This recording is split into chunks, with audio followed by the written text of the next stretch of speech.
My name is Richard Parks. When my rugby career was ended through injury, I became an extreme environment athlete. In just 197 days, I skied to the North and the South Poles and climbed to the top of the highest peak on every continent, setting a new world record. And that included Mount Everest, the most iconic mountain on the planet. Now I'm attempting to climb to the top of the world once again, but this time it's going to be even tougher. At more than 29,000 feet, there's just a third of the oxygen there is at sea level. But I'll be climbing without the use of supplemental oxygen. Without proper training and acclimatization, dropped onto the summit of Mount Everest, you'd be unconscious in 4 minutes and dead within 6. Now the medical community in Wales is re-evaluating what they thought they knew about the human body, what we thought 40 years ago to be scientifically impossible. Could the way my body reacts to the extreme environment of the Himalayas provide vital clues to preventing one of the fastest growing diseases on the planet? Could Mount Everest hold the key to unlocking our understanding of dementia? It could well be, you know, one of the biggest escapes of my life.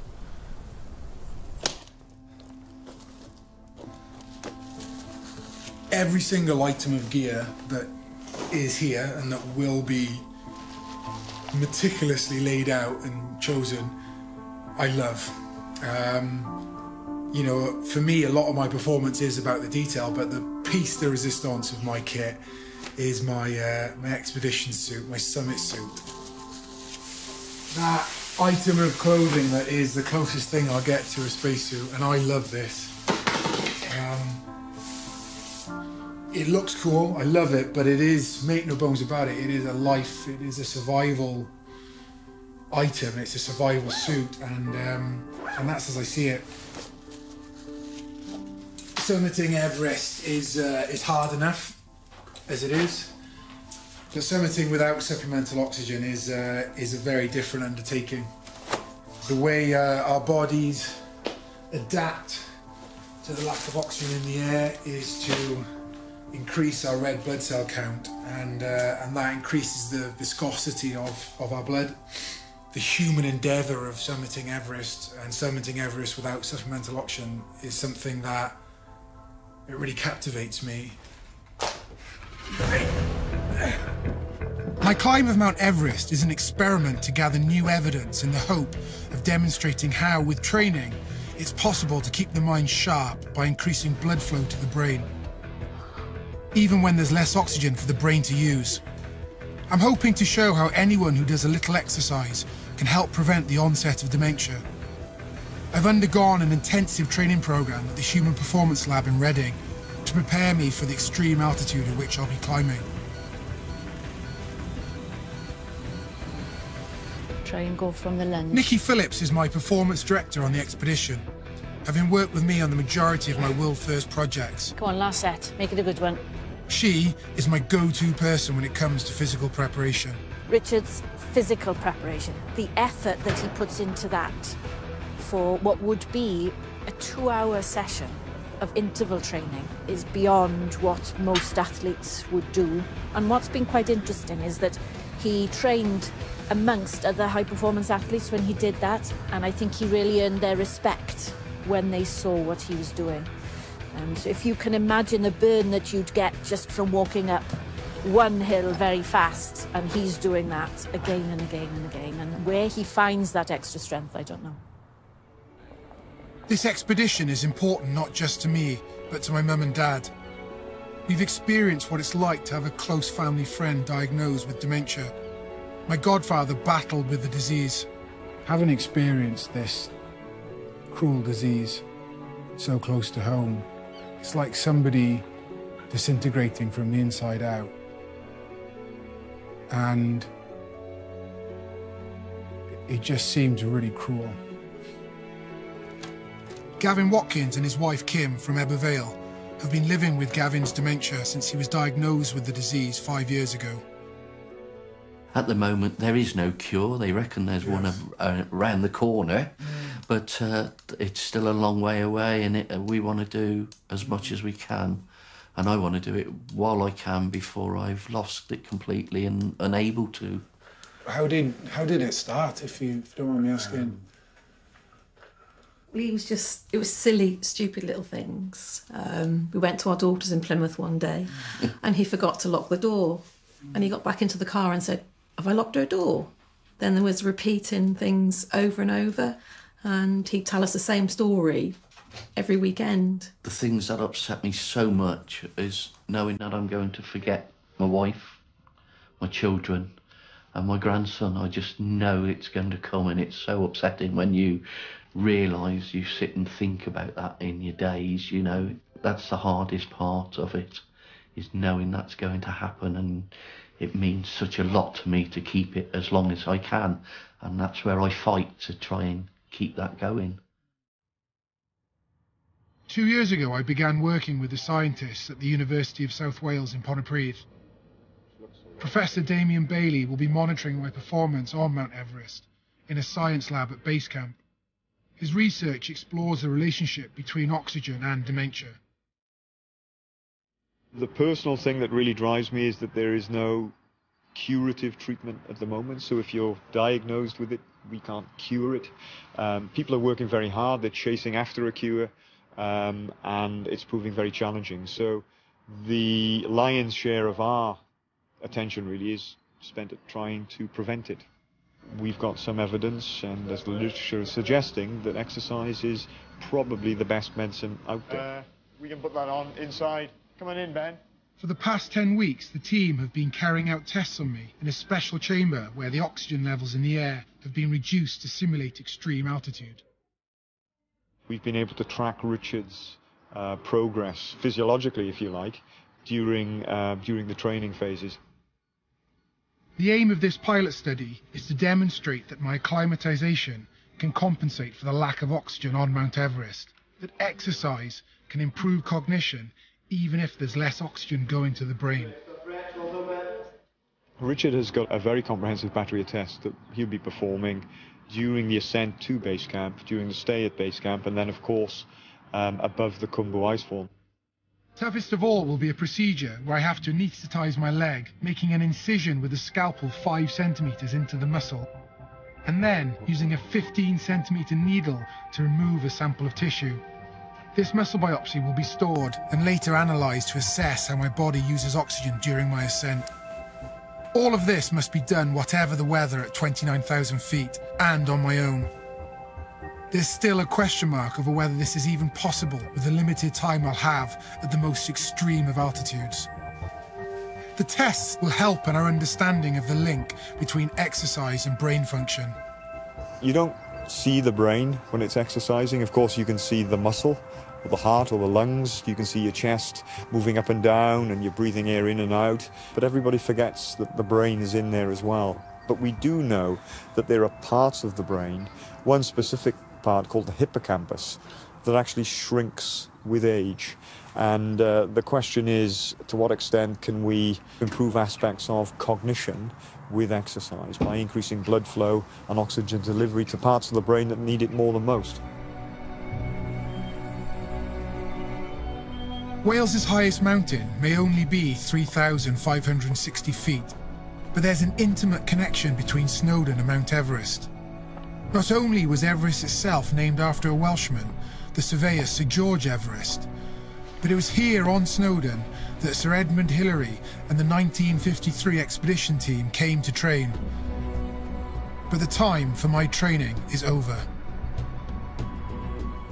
I felt confident.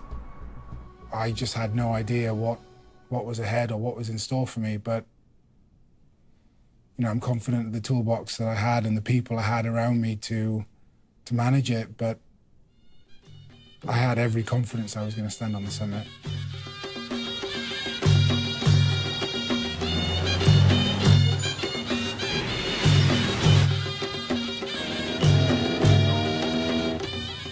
Kathmandu very much is the gateway into the Himalaya. It's a real melting pot for not just local people, but climbers from all over the world. And it's an opportunity to distance myself, actually, from Wales and from the world here. Just the smells, the noises, the excitement, nerves, everything, really.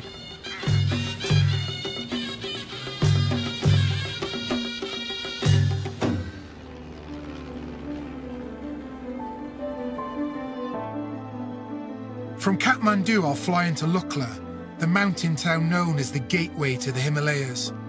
From there, my team and I will trek on foot first to Namche Bazaar, and then on to Dingboche as we acclimatise to the altitude. As part of my acclimatisation strategy, I'll then attempt to summit the 20,300 feet of Island Peak. Returning to Dingboche, I'll move on to Everest Base Camp before my ultimate goal, to summit Mount Everest herself without supplemental oxygen.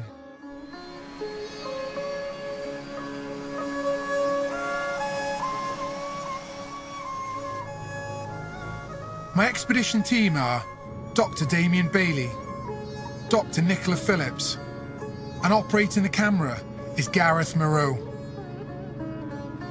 It's regarded as the scariest flight on the planet, and you know, Lukla Airport has been voted one of the most dangerous airports on the planet.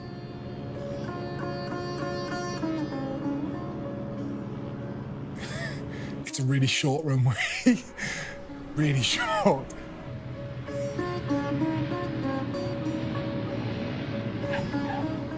It's not for the faint-hearted.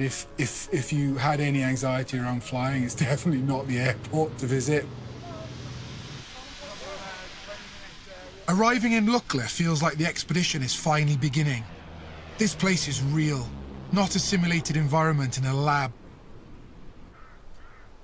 We've got 3 days trekking ahead of us before we reach Namche Bazaar.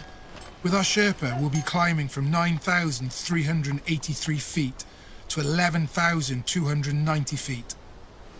Some of the best bits about the trek to base camp are the steel bridges that we have to cross, and they're pretty spectacular. Let you guys take a look for yourselves.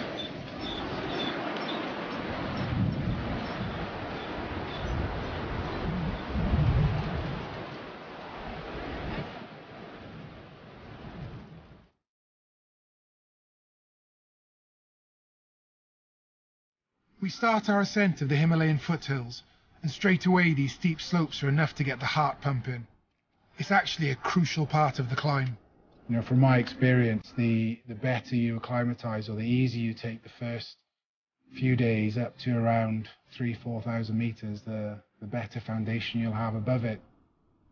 When we get around the corner, you've got Everest, and to the right Lhotse, then the real beauty, the jewel, is Amr de Blam.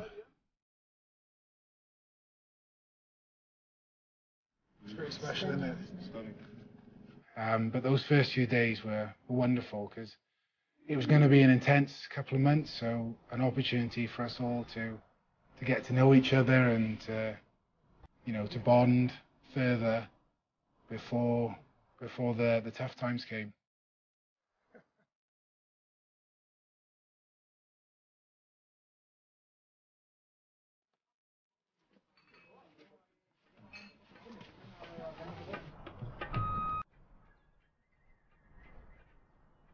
It's day 4 of the expedition, and already my team is gelling. There's no room for standing on ceremony. It's share and share alike, especially when it comes to luxury items. Nearly got myself into trouble. I left 3 toilet rolls in the toilet. Oh, were those yours? I kept leaving them. Yeah. One in each. I might have. Thanks, mate. I had a pleasant arsewipe this morning. Appreciate that. You had a freebie there, didn't you? Yeah. That's okay. I did think, I thought, blinking heck, this place is nice. Free toilet roll. Yeah. Well, Just Damien. and we're quits now for the beat boots, yeah. I'll let you use some of mine later for that time. Yeah, thanks. Oh, you use it as well? Yeah, because I thought, oh, Tell you what, Scott. unbelievable. People were running into the loo to use my free toilet paper. Can't believe it. Yeah, I might have taken a few sheets as well. That is bang out of order. That's outrageous.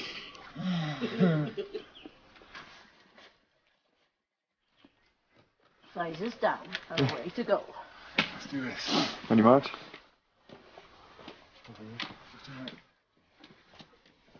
Right behind you.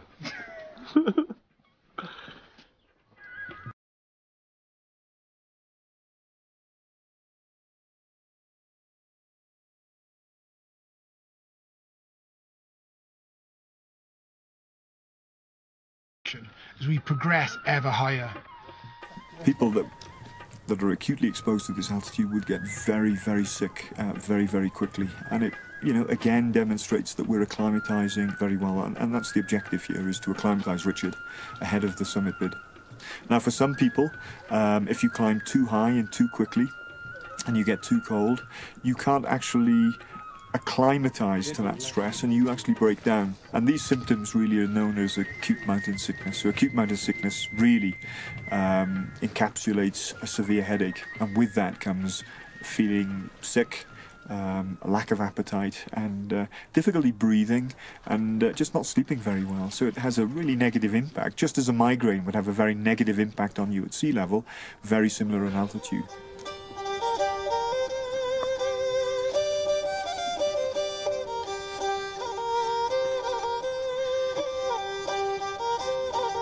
This slow acclimatization is a key process for preparing my body for Mount Everest. The more my body adapts, the longer I'll be able to stand on the summit.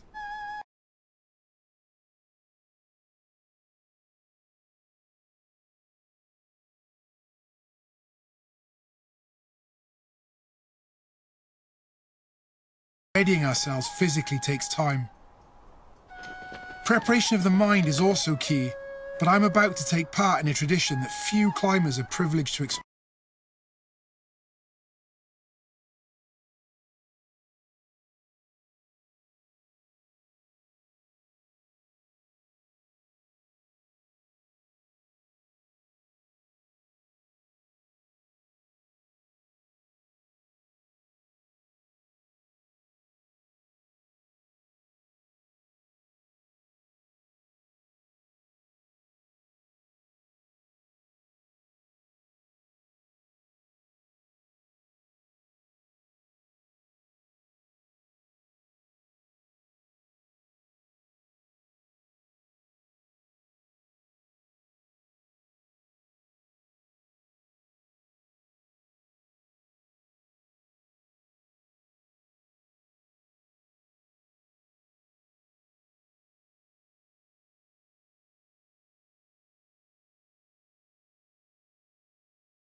I thought it was quite funny when he laughed at my name, but it's not the first time someone's laughed at me.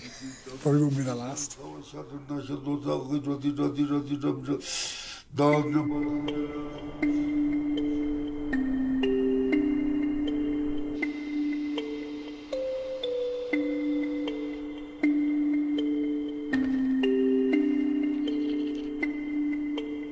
Today is the first of our major ascents. In 2 hours, we begin our climb to Island Peak.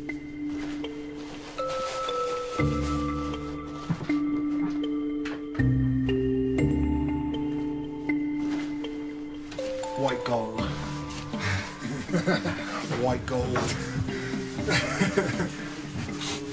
Amazing how many friends you have when you've got toilet paper, or, as Damien knows, when you are sharing quilted toilet paper.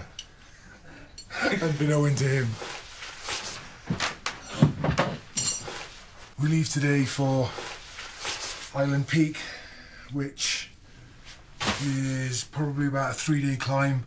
It's our last opportunity really to get the data collection nailed, so if it goes well, amazing. If it doesn't, we need to go back to the drawing board, don't we? And I know that's the nature of things out here, but yeah, a little bit apprehensive if I'm being honest.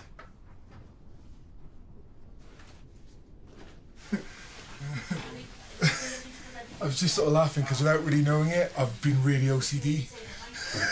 I can see that. Yeah, but I genuinely haven't even been aware of it. You know, that goes there, that goes there. No, that doesn't go there, that's got to go there. Yeah. It's quite alarming though when you see it, like in a third person. But, hey.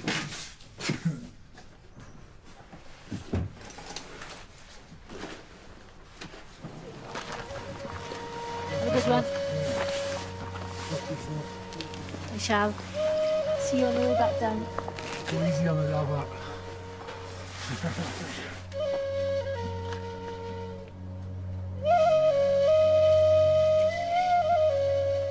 So over the last week and a half, we've been gradually increasing in altitude, going up a little, down a little, up a little again, and so on. Today now will be the first time where Richard goes up into pretty significant altitude. Island Peak is around 6,100, I think, something like that. And the purpose is to practice collecting scientific data with all the difficulties that there are when you're not doing it in a lab, basically.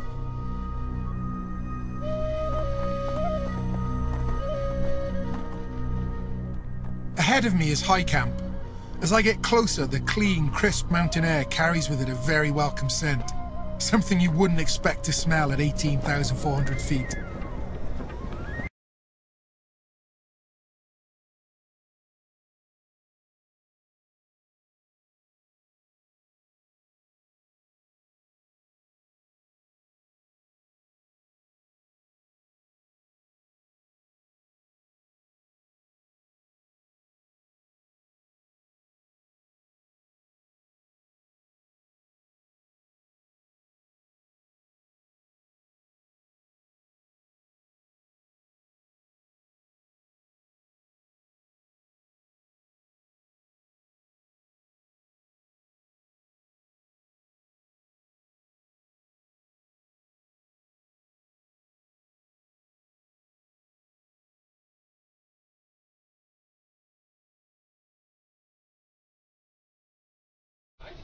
Just take my breath away, you know, it's such a special place.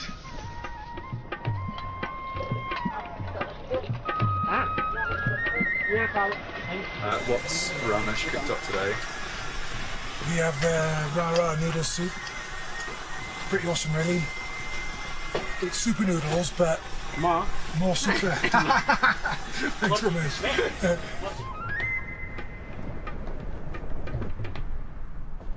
As night falls, even the high winds around my tent are no distraction from the challenge ahead. It's moments like these when my mind starts to wander. I think the thing that I'm most concerned about is the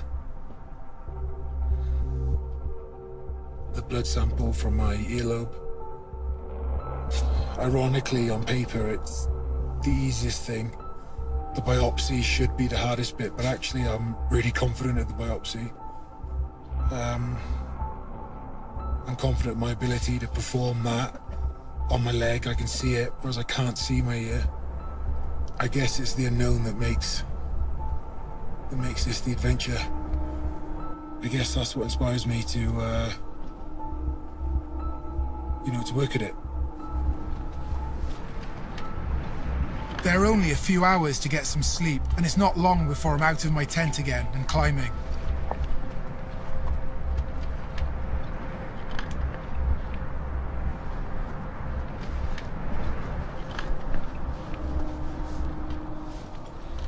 There's two reasons for starting so early in the morning. The first reason is the early part of the glacier, the approach in, as well as some of the crevasse crossings are safer because it's colder and the ice is more stable.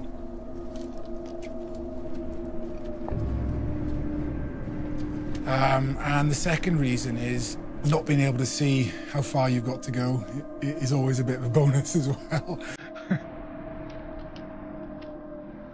But there is another plus point to getting up so early. The view.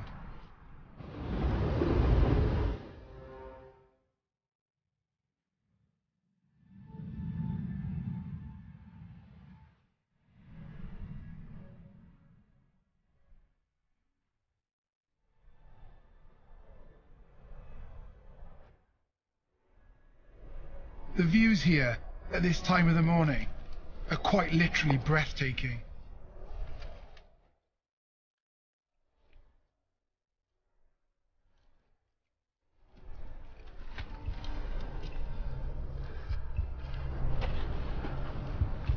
But as intoxicating as the view is, there's a sobering feeling that danger lies ahead as we edge closer to Island Peak.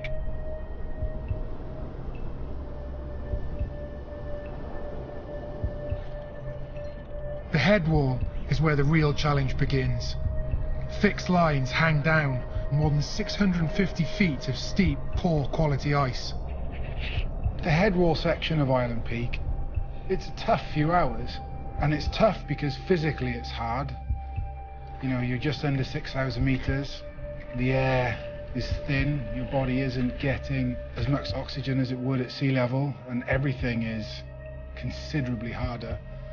You've got a fixed line that's there that you put a certain amount of trust into it, but there are points in the mountain where there are 10, 11, 12 ropes all leading into one fixed point, and your option is to decide which rope looks the newest.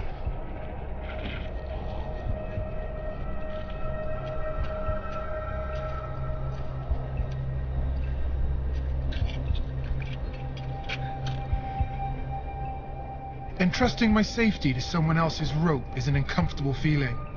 But then I'm met by one thing I dislike even more: a crevasse and a rickety ladder crossing. Give me a bit of slack on this one. Yeah, I don't like crevasses. The penultimate leg of my 737 challenge was on Denali, also known as Mount McKinley.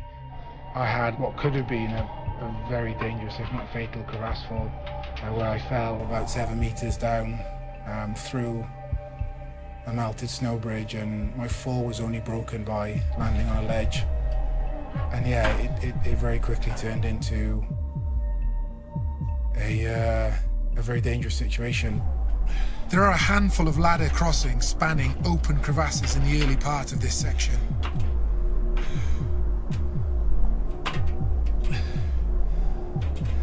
It's a useful reminder of what's to come on the icefall in the western comb of Mount Everest.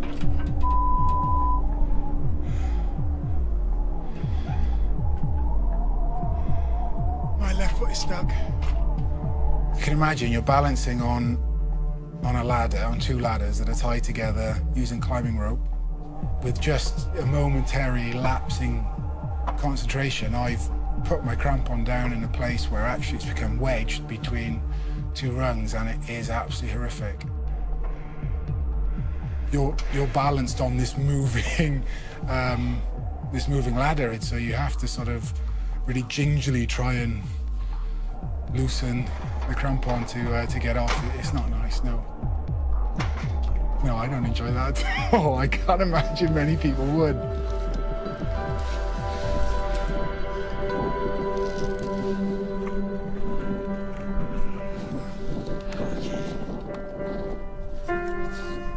With so many things that could have gone wrong, I feel really strongly about taking a moment to breathe it in and to really acknowledge the achievement. As with all of my expeditions, it's the challenge and the physical exertion that makes the taste of success all the more sweet.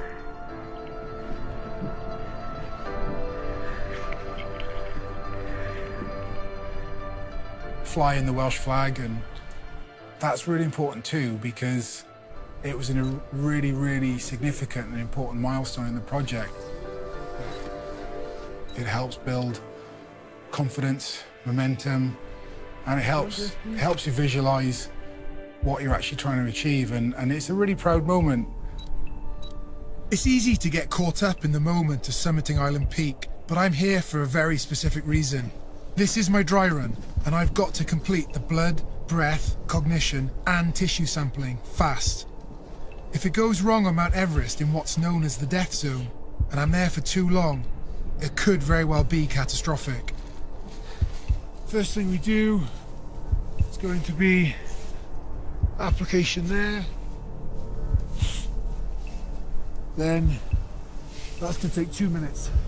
Most climbers that get to the top can only stay there for a few minutes before they are forced to retreat. The same applies to me, but I'll have no supplementary oxygen, and I must complete my tests. Damien, how do I get this working, mate? So, what do you want to do? Just press. Breathe in and out. How many times? Just a steady state, so a few times, nice and slowly. That's good, and relax. So then there's the oximeter. So, on. What's more, the weather here on Island Peak is perfect. The chances of equally favourable weather on Mount Everest are slim. Now the analgesic in the thigh. Unzip, rezip it again, and then it's 3, 6. That now is completely anaesthetised, and it'll take 5 minutes to activate or to take effect. In those 5 minutes now, it's the earlobe. You can attempt it now? I can do it now if you want. Yeah, let's give it a shot, might as well. Give it a shot.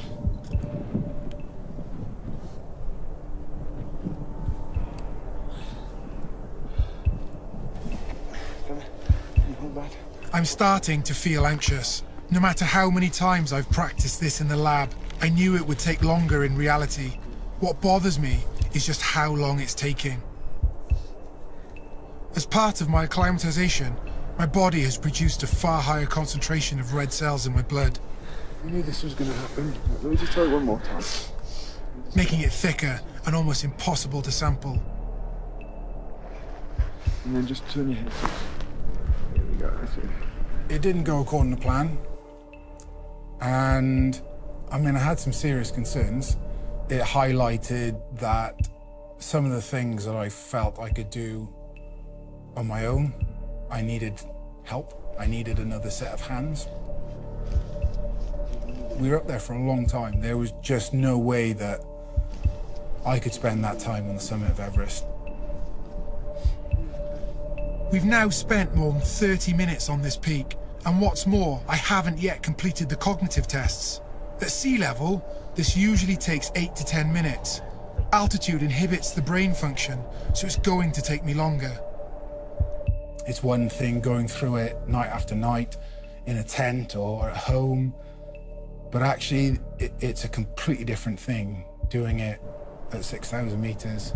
We couldn't do that on the summit. I'd be putting my life at risk. Although this is only a dry run, these results, along with others collected on Mount Everest, will be analysed back in the lab in Wales.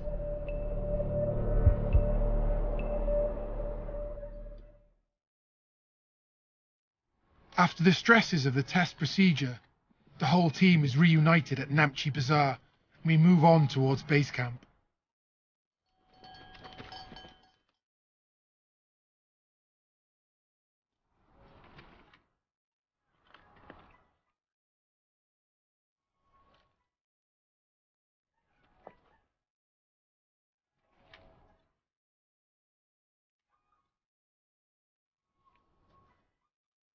As we hike through the Khumbu Valley, I feel a million miles away from the modern world.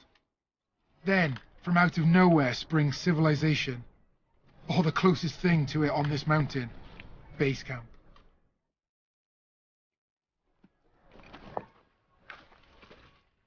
Hey, how's it, man?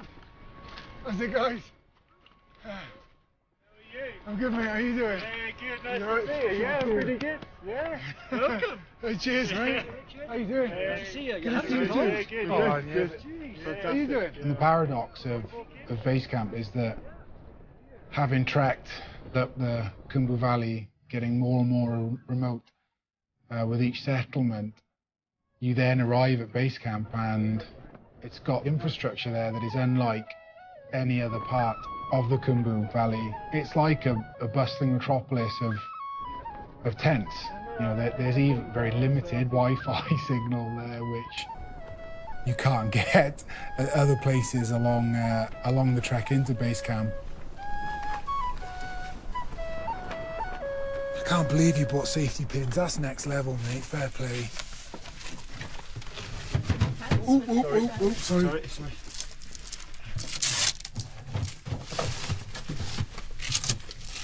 Oh, fuck! What was that? Oh! I was on a pain in my ass. Ow! This is Richard Park's playing up again, isn't it? It's put me on a sweat now. It's giving me a headache. We've all blessed the flag and the tent. Yeah. And you're a very big part of this team, so... Whiskey? Whiskey. Oh, I don't know. Just a little bit, just a little bit. Oh, no, I didn't see. Oh, thank you. Thank you, Pembroke. Thank you very much. Spirits are high. After 2 years of preparation, we are finally at the starting line for this expedition. The weather conditions are looking good, and we're all feeling confident. However, my thoughts keep returning to my experience on Island Peak. David Hamilton, our expedition leader, arrives at our tent, and our conversation compounds my concerns. I don't want to be over dramatic, but the last oxygenless ascent of Everest that I'm aware of resulted in a person dying, and the gaping hole is your mountaineering consultant. If you had, a guide who'd been in the top 5 or 6 times before, ideally one with medical training, walking along beside you, the whole project would just fit. Information came to me that I shouldn't have been privy to in that moment. Although you're trying to exert yourself to your maximum, you've always got to have this little regulatory mechanism. Am I overstepping the mark? Because if you do, the consequences can be fatal.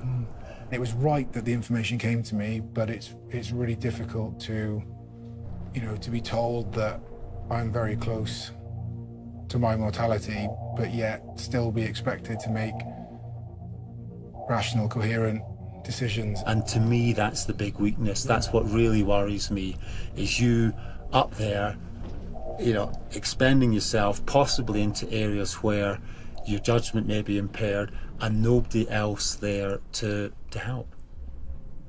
I mean, if anything, David's helped you sort of maybe visualise that moment in time when you've really got to decide whether you can keep going forward or not? I don't think he has helped me, no. Although it's very different to this, there are not many people on the planet that have skied more solo Antarctic miles than I have. This is the end of a really meticulous development cycle, and although relatively I have less experience than David here on Everest, I am very confident of my own abilities to make those difficult decisions. I've proven it. One of the most difficult decisions I've had to make was to abort my first solo Antarctic expedition just 100 kilometers from the South Pole after battling the elements for 42 days. I believe that I have the right balance of humility and defiance and respect for the environment that I'm in. Warning heeded, but undeterred, and after 5 days at base camp, I get my head down for one last good night's sleep before we push on to Camp 1. I feel really good at this point. My acclimatization strategy has worked really well, and I'm probably one of the only people here at base camp that isn't coughing uncontrollably. And I'm in good health, but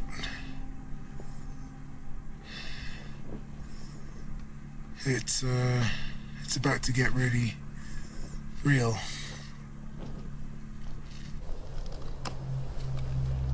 From this point on, it's just me, my Sherpa, and Gareth on camera.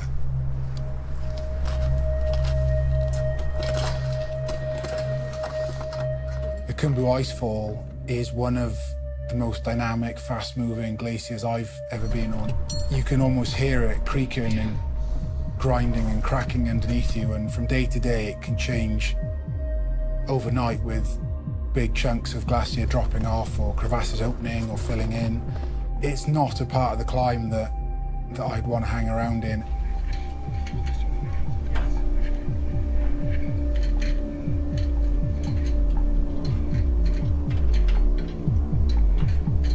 in order to manage some of the risk of that section and to be as safe as possible, it requires you to move as quickly as possible. Which is why there are a lot of accidents on the mountain, because a lot of people are working at their capacity.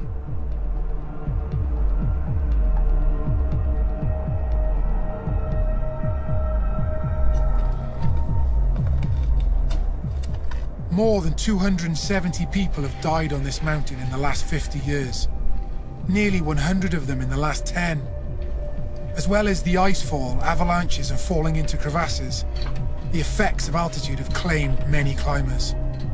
It's not about conquering the mountain, it's more often than not about, you know, conquering yourself and managing that internal dialogue and the emotional roller coaster that you go through, and it can be brutal.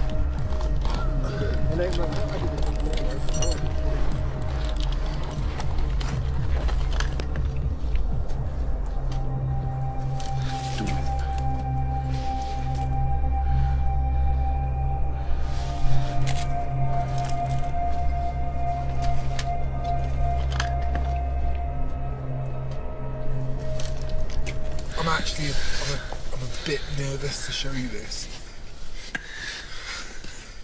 Like, you know, we've been really good mates so far, and, you know, our friendship is getting stronger, and, you know, we've got a big couple of weeks ahead of us, and I really feel like the kicking the morale nuts now might just be irreversible. Too much. Just thinks. Oh, I can smell that. I can smell that. Do you want to see it, though? Do you want to see it? It's like, yeah. Has it got rice in too? Oh, noodles. Can I see yours, please, mate? That's, I believe that's potato. Vaguely. Wow. Definitely there's something pink.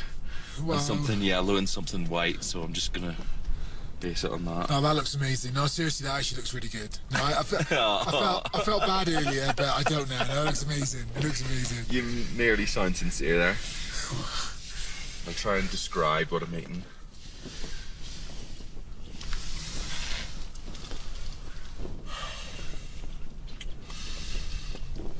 It's basically just rubber. Yeah, chewy rubber, no taste, no season. It's the sort of thing that somebody would eat if they just were the most fussiest person in the world.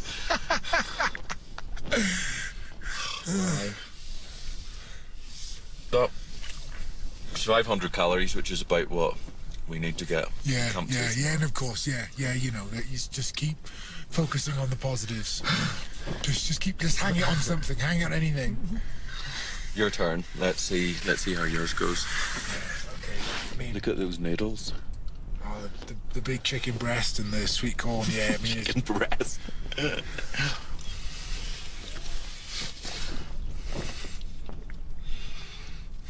Best meal ever. It's the best meal I've had today. Yeah. It's not really selfie kind of. Good forearm strength, by the way. Oh yeah. Wow. That's my right hand.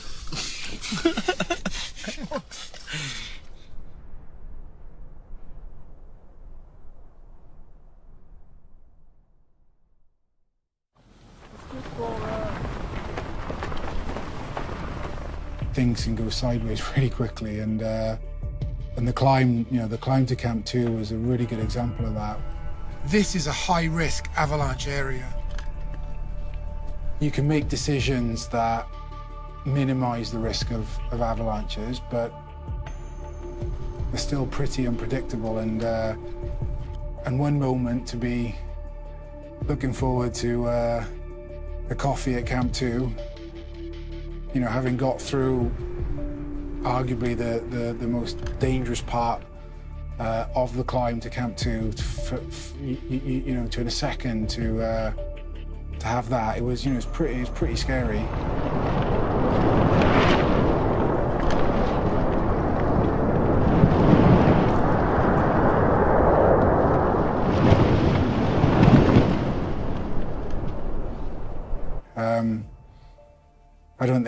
move so fast above 6,000 meters.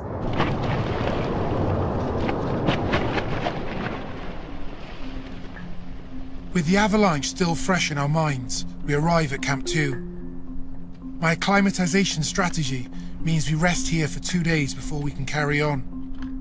And surprisingly, there's very little to do when you're perched on the side of the world's largest mountain.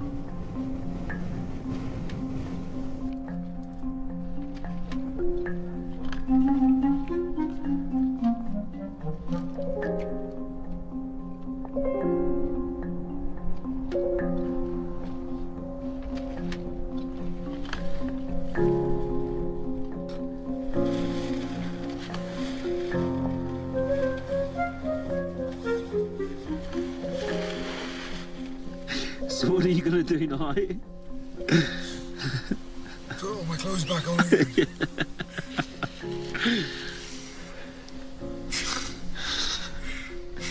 You get a bit stir crazy, really. Oh yeah.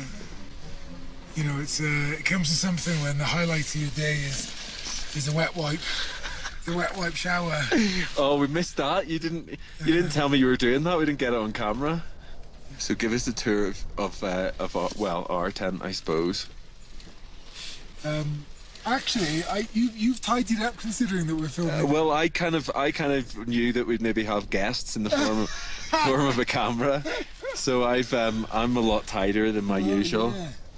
But yeah, you can see I've got a selection of cleansing handy wipes, my first aid kit, my sat phone. You got the toilet roll on the Walkman so I can listen to music while I'm having shit. Right above me in the morning is the tablet, so that I've got no excuses to do the cognitive testing. I've got a little bedside table here, but that's for personal stuff. I can't show you that. Really? I don't even know about that. No? You got a bedside table? Well, it's the lid of my rucksack, if you can see, but there. You see that, the lid there? Oh yeah. And then you've got like little personal items in there, have you? Yeah, I've got my little letters and stuff. Oh, like.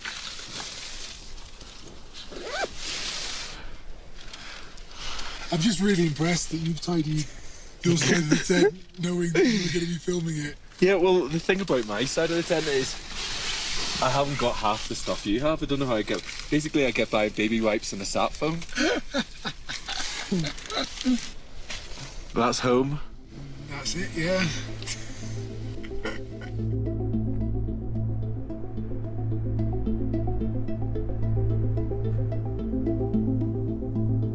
After 2 days rest, we're ready to climb again. Tomorrow is to climb to Camp 3.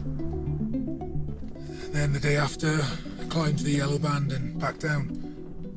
Pemma and I are going to leave Camp 2 at around 5-6 o'clock tomorrow, so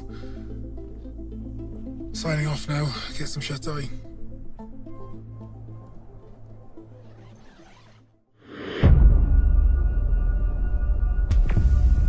The following day, we awake to a serious problem.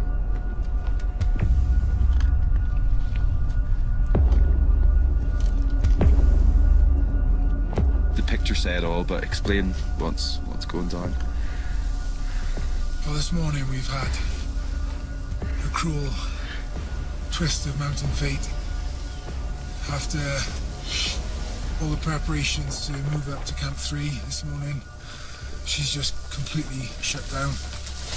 We've had quite a lot of snowfall overnight, but we've got very low cloud and actually whiteout conditions, which it's more the visibility than the snow. I'm confident. I think we're both confident to move in this type of snowfall, but I've got another day.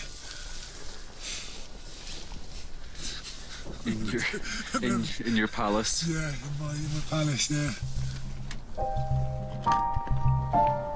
Sometimes, when you're in the mountains, one cruel blow follows another, and for me, things go from bad to worse.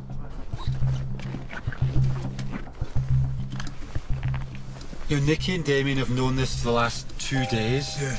but we've had poor comms, Yeah. and I think both of them felt it was quite a difficult thing to try and convey on a crackly line.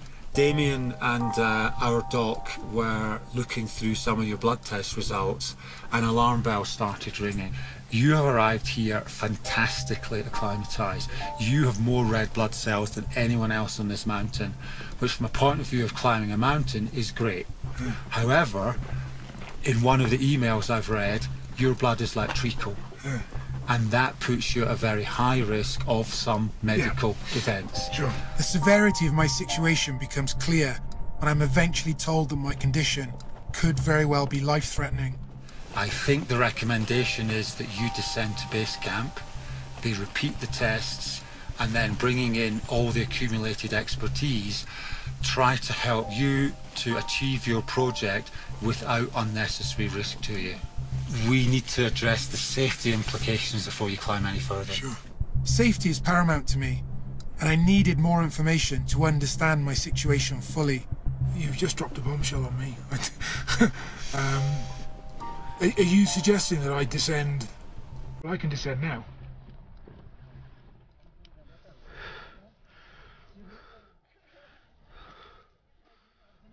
This news is brutal. First, we are delayed by the weather, and now I'm forced to retreat to base camp. In terms of the expedition, it could be a killer blow.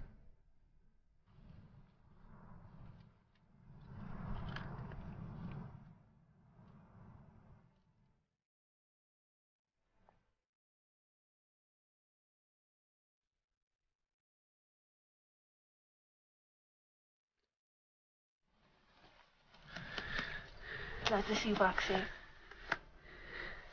Come inside and get warm.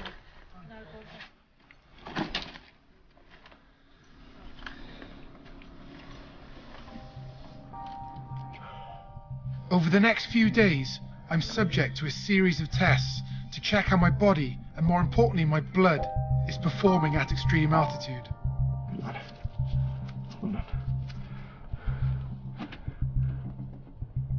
What we've identified is that his ability to make red blood cells is exceptionally good. In fact, it's so good that it's actually raised a bit of a red flag. When the blood makes so many red blood cells, it can become quite sludgy. So blood moves through blood vessels very slowly because it's so thick they've made so many red blood cells. And of course that makes them more prone to heart attacks and stroke. So this is the litmus test now, really. This will give us a very cold and sober look at Richard's bloods, and then from that we can make a decision. The blood tests show a high concentration of red blood cells, meaning that I'm at a very high risk of having a stroke or developing heart complications if I were to continue climbing the mountain. Literally, I'm in the fucking best shape of my life. Yep, and that's the irony, isn't it? It's just fucking brutal because I'm physically I'm in the best shape of my life. Psychologically, I probably am in the best shape of my life. Yep. I'll be honest, it's as time is going on, and I don't mean long, we're talking hours and days, but literally, it's really fucking with my head. As cruel as it is, due to the risk of my blood clotting and the potential for complications, my decision to cut the expedition and the experiment short is the right one. From a positive aspect, Damien was able to collect the data that he needed to do for the project. So as far as the project is concerned, we have all the data that was the main part of the study. Richard was going to collect some more data at the summit, but that was going to be a nice added extra. We don't have that anymore. So from that perspective, you can say the project is a success. But for Richard, from a personal perspective, it's just really sad because he set himself out as a challenge, and I know the science project was the main part, but on a personal level, it's never good when you don't achieve what maybe you set out to achieve, and that's a bitter pill to swallow. When Richard came down off the mountain, I could certainly sympathise with him, and he was distraught, incredibly disappointed. It's been 2 years in the build-up, training for this expedition, physically, psychologically. It's safety before summit, and I really stand by that. And I would feel desperately responsible if anything untoward were to happen. I think over the last couple of days, when he's had an opportunity to reflect on his safety, I think it's become very clear to him that this was the absolute right decision to take. Moving forward would have been irresponsible and selfish. Doesn't make it any easier for me because, you know, I'm an ambitious person and I came here with an objective, and I've not been allowed to even attempt it, let alone attempt it and fail. Success is going home. Success is going back to my family. And, you know, success is all the people around me being safe as well. We've still collected really exciting and groundbreaking data, measurements. From a scientific point of view, it has been a success. It might take a while for me to really believe that, though.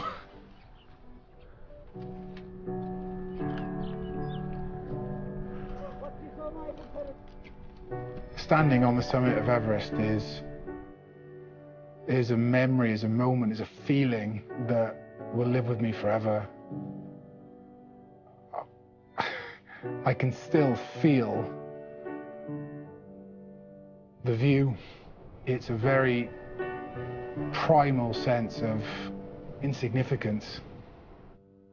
I mean, there are very few places where you can see the curvature of the Earth on the planet, and so I had confidence that with the right preparation, the right training, I could stand on the summit without supplemental oxygen. And what troubles me is I still believe I could have. I'll never know. That's what gives me sleepless nights. I don't think about it as much as I used to, but it still troubles me. Dementia is the fastest growing illness in the Western world, and we all, at some level, have been touched by it, and there are still no known cures. Knowing that I'm going to forget my wife, my children, and my grandson, it's so upsetting when you realise, you sit and think about that. Here in Wales, we are leading in some areas of research into this disease, and some of the results already show that as a result of the acclimatization process, we've not just offset some of the cognitive decline, but we've actually improved my cognition on the mountain, which is, it's awesome. I feel very proud that Project Everest will be able to add to the ongoing research.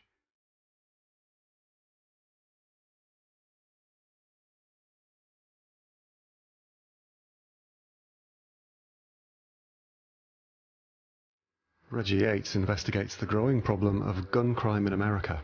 Life and death in Chicago, after the news at 22:11.